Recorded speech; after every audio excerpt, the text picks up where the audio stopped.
Claro, aquí tienes el inicio de una historia sofisticada, fascinante y envolvente en español, perfecta para narrar en tu canal de YouTube. No incluye encabezados ni cierre, como pediste. Lo que presencié ese día fue algo que jamás podré olvidar. 12 horas. 12 horas completas sentado en esa sala aséptica, iluminada por una luz blanca casi quirúrgica, viendo cómo los abogados de Didi rodeaban a Cassie como si fueran lobos hambrientos y ella, una figura firme pero vulnerable, apenas pestañeaba. Todo comenzó con una pregunta simple, directa, que rompió el hielo con la sutileza de una bomba. ¿En qué momento exacto comenzó a tenerle miedo? El silencio que siguió fue tan denso que se podía cortar con una navaja. Cassie desvió la mirada hacia el vidrio polarizado de la pared, donde todos sabíamos que alguien observaba. Sus labios se movieron apenas. La primera vez, fue en París. Y entonces, la avalancha de recuerdos empezó. París, un hotel de 5 estrellas, una suite insonorizada.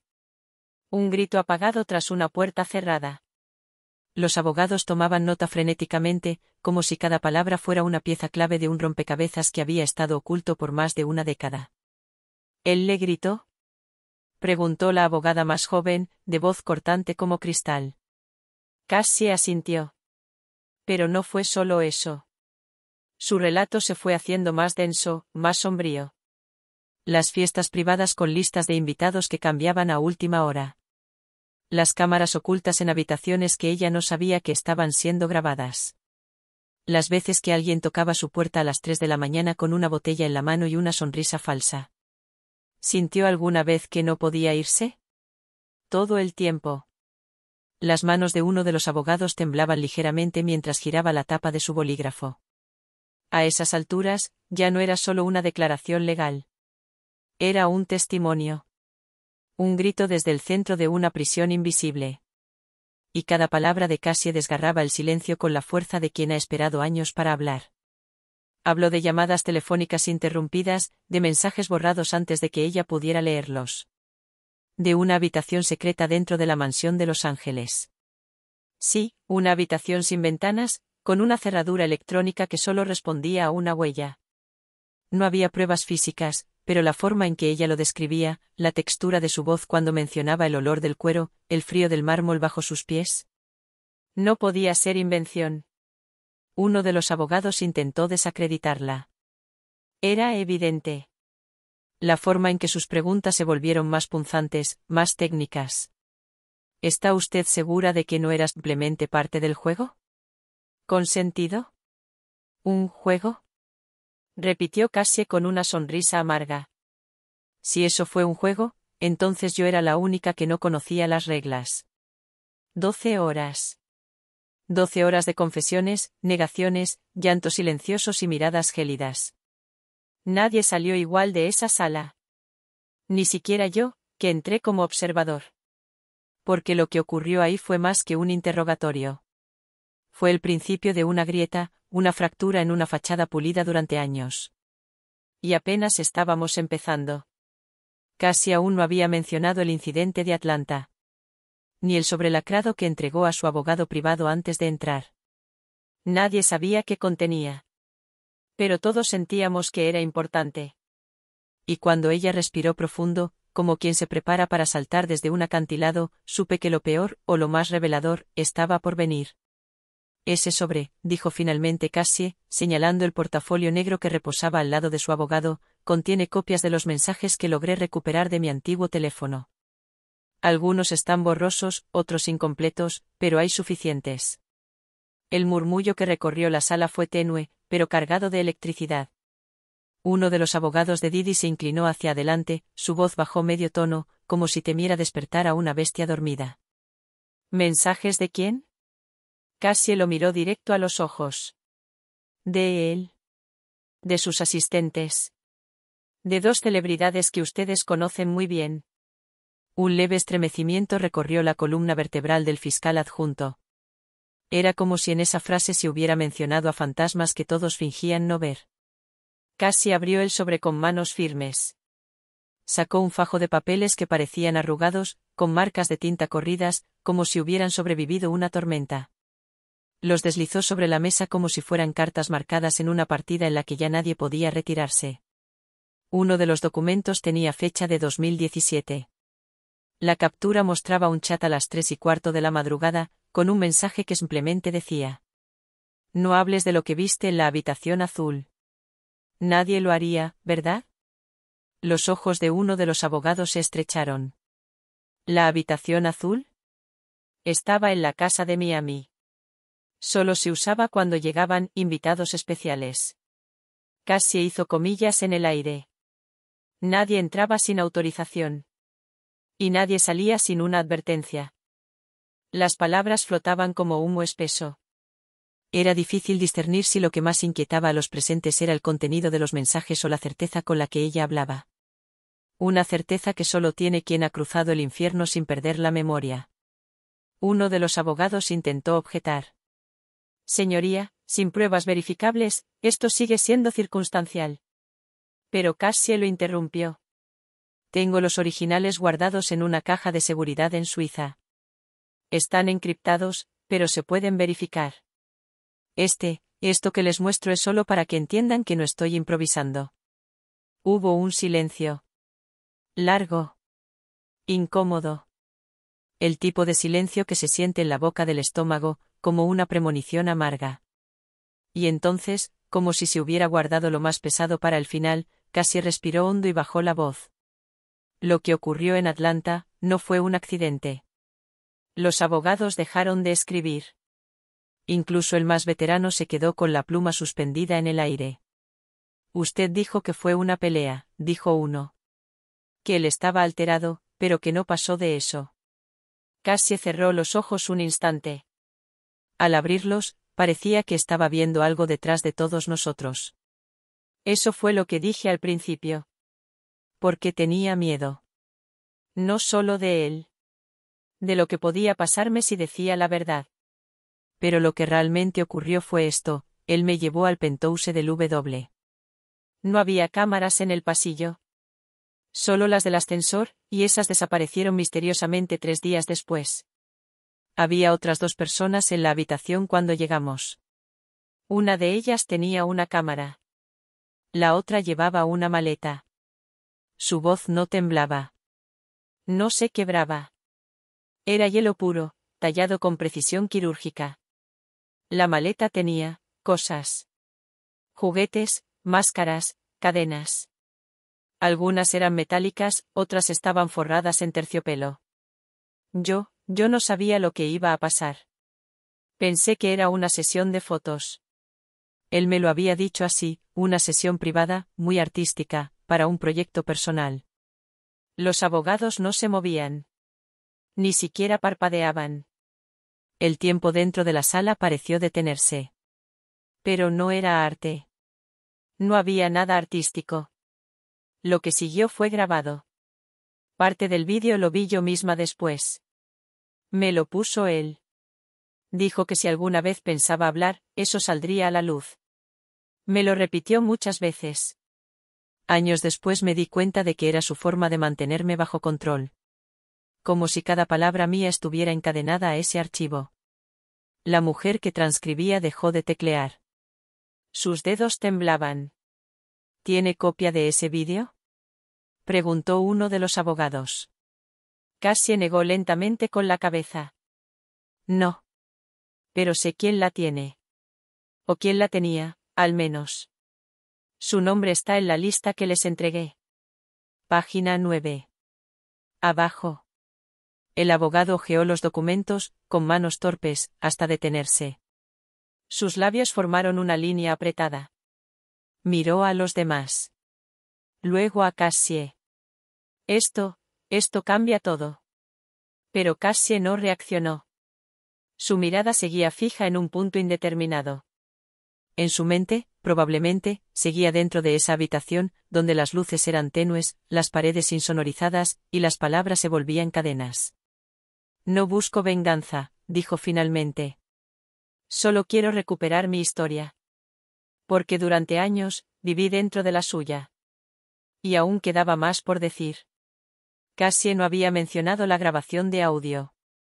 Aquella que, según rumores, había enviado por error a un antiguo guardaespaldas. Ni tampoco el nombre en clave, espejo roto, que aparecía en documentos financieros vinculados a gastos de seguridad emocional. Cassie bajó la mirada por un instante, como si buscara entre las sombras de su memoria el valor para continuar. Luego la alzó nuevamente, con una frialdad adquirida a la fuerza, no innata. El abogado más cercano se inclinó hacia adelante, cruzando los dedos sobre la mesa, y preguntó con voz apenas audible. ¿Qué es, espejo roto? La reacción fue inmediata. Cassie alzó una ceja, sorprendida. Quizá no esperaba que alguien en esa sala supiera cómo conectar ese nombre con lo que estaba a punto de revelar. Era un código. Un término interno, respondió. Así lo llamaban en los correos entre él y su jefe de seguridad, Marcus Latimore. Espejo roto, era como llamaban a cualquier operación de contención emocional. Un eufemismo para lo que hacían cuando alguien hablaba más de la cuenta. El aire en la sala se volvió denso. Uno de los abogados hojeó las páginas con rapidez. Cassie los observaba, pero ya no buscaba validación. Solo decía la verdad como quien exhala humo tóxico que llevaba demasiado tiempo dentro. Hay registros bancarios. Transferencias hechas a cuentas que no tienen nombre, solo números. Cada vez que alguien perdía el control, esas cuentas recibían dinero. El patrón se repite desde 2015. Al menos 7 veces. ¿Usted era una de esas personas? Preguntó la mujer de cabello oscuro sentada al fondo. Yo fui la primera. Nadie dijo nada. Ni siquiera los abogados de Didi, que hasta ese momento habían intentado mantener una compostura de acero.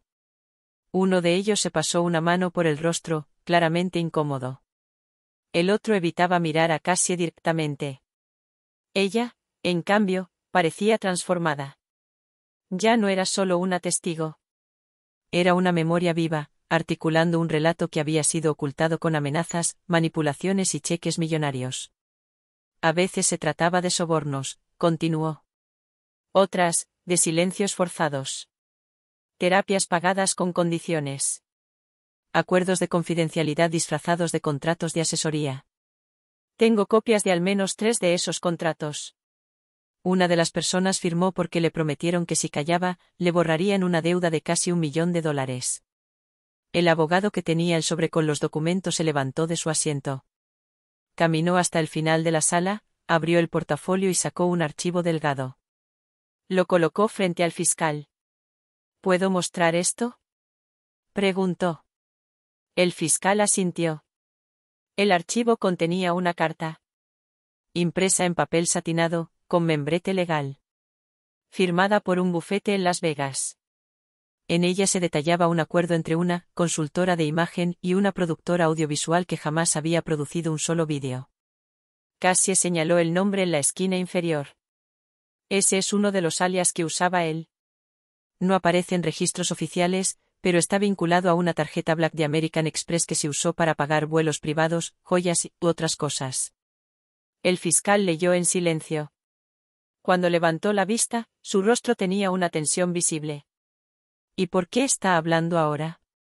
¿Por qué no hace 5 años, o 10? Cassie lo miró, con una expresión que era mezcla de tristeza y determinación. Porque por primera vez no tengo miedo. Porque durante mucho tiempo, creí que nadie me escucharía. Que todo sería descartado como problemas entre pareja. Y porque no soy la única.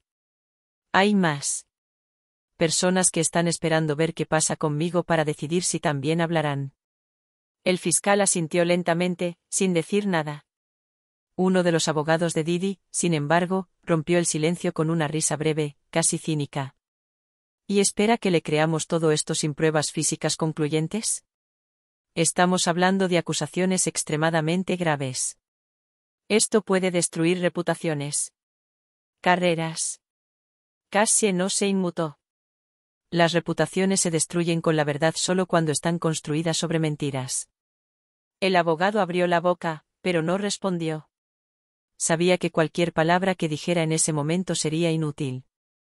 Cassie tenía el control. No porque gritara. No porque impusiera. sino porque cada fragmento de su relato era coherente, firme, narrado con la precisión de quien ha revivido su historia en silencio cientos de veces. El fiscal giró hacia su equipo y murmuró algo. Un asistente salió rápidamente de la sala. Cassie lo siguió con la mirada, como si supiera exactamente a dónde iba. Va por la caja de seguridad, dijo. Les dije que la tenía registrada bajo el nombre de mi madre. Número 44-19C. Adentro encontrarán la libreta de notas de Amira. Ella fue mi asistente personal durante 3 años. Anotaba todo. Hasta lo que yo no me atrevía a decir en voz alta. Un nuevo temblor se apoderó de la sala. Porque todos sabían quién era Amira. Y sabían que había desaparecido en 2020 sin explicación. Oficialmente se había ido del país.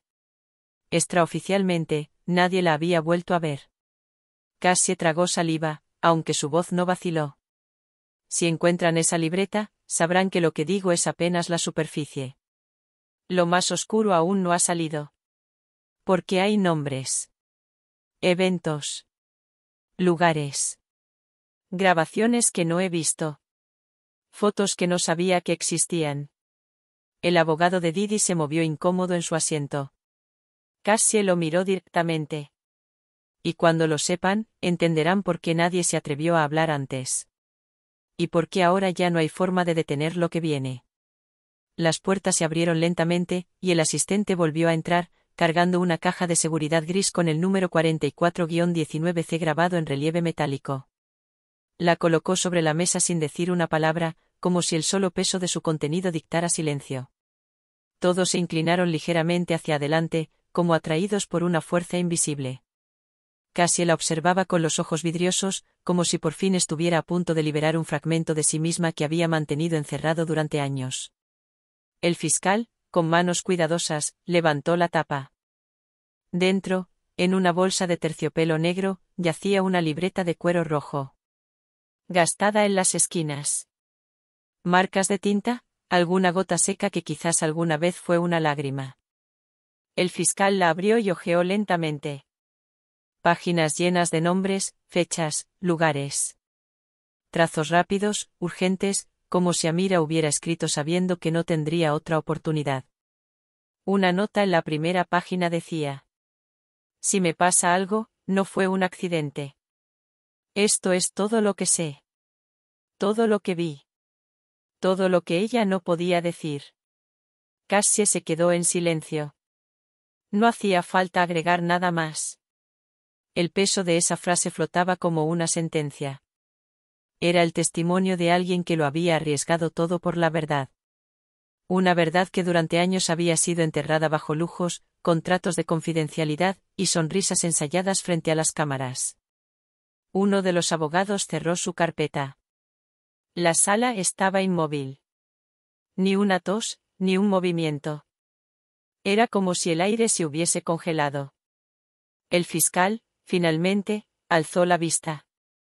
Se iniciará una investigación formal. Inmediata. Bajo protección federal. Las palabras eran formales, pero el temblor en su voz las hacía humanas. Sabía lo que implicaba. Sabía que ese era el tipo de caso que cambia carreras, que sacude industrias, que puede hacer caer a íconos que parecían intocables. Porque lo que Cassie había traído no era solo una historia de abuso. Era un mapa completo del poder corrupto y cómo se protege a sí mismo con dinero, fama y miedo. Cassie no sonrió. Ni una sola expresión de victoria. Solo un suspiro lento, como quien ha estado conteniendo el aliento por demasiado tiempo. No quiero venganza, repitió, pero esta vez su voz era un susurro fuerte como trueno. Quiero justicia. Y no solo para mí. Para todas las que se quedaron en silencio. Para las que desaparecieron. Para las que fueron convertidas en fantasmas por hablar. Uno de los abogados de la defensa se levantó, murmurando algo ininteligible, y salió de la sala. Otro se quedó petrificado, incapaz de pronunciar una palabra. Era el momento exacto en que todo se quebraba. El momento en que la verdad, por más que se hubiese intentado esconder, exigía su lugar en el centro del escenario. El fiscal cerró la libreta. La volvió a guardar como si fuese una reliquia. Cassie se puso de pie. Caminó con paso firme hacia la puerta, sin mirar atrás. Cada pisada era una declaración. Cada segundo, un acto de recuperación. Ya no era la joven que una vez fue silenciada.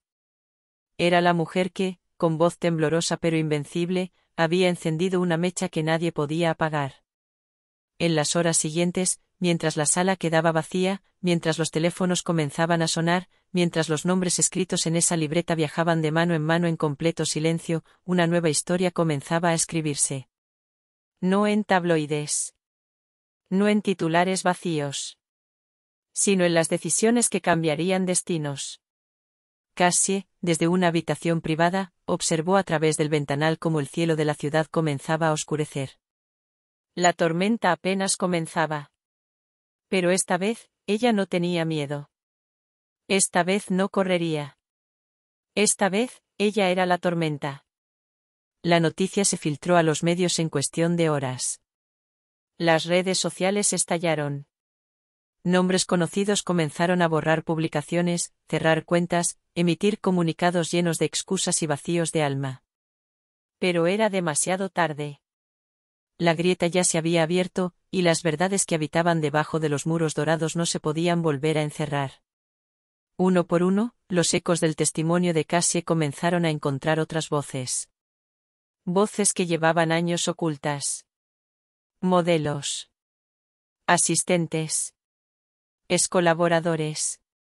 Lo que comenzó como una declaración se volvió una ola imposible de contener.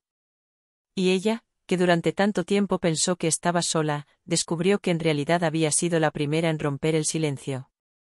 Y aunque sabía que el camino no sería fácil, que vendrían demandas, amenazas, ataques disfrazados de reportajes, también sabía que ya no había retorno. Porque la historia ya no estaba en manos de quienes intentaban controlarla. Ahora pertenecía a quienes la vivieron. A quienes, por fin, habían recuperado su voz. En un estudio oscuro, al otro lado del país, un productor miraba la noticia en la pantalla de su portátil. Cerró los ojos y exhaló despacio. Sabía lo que se venía.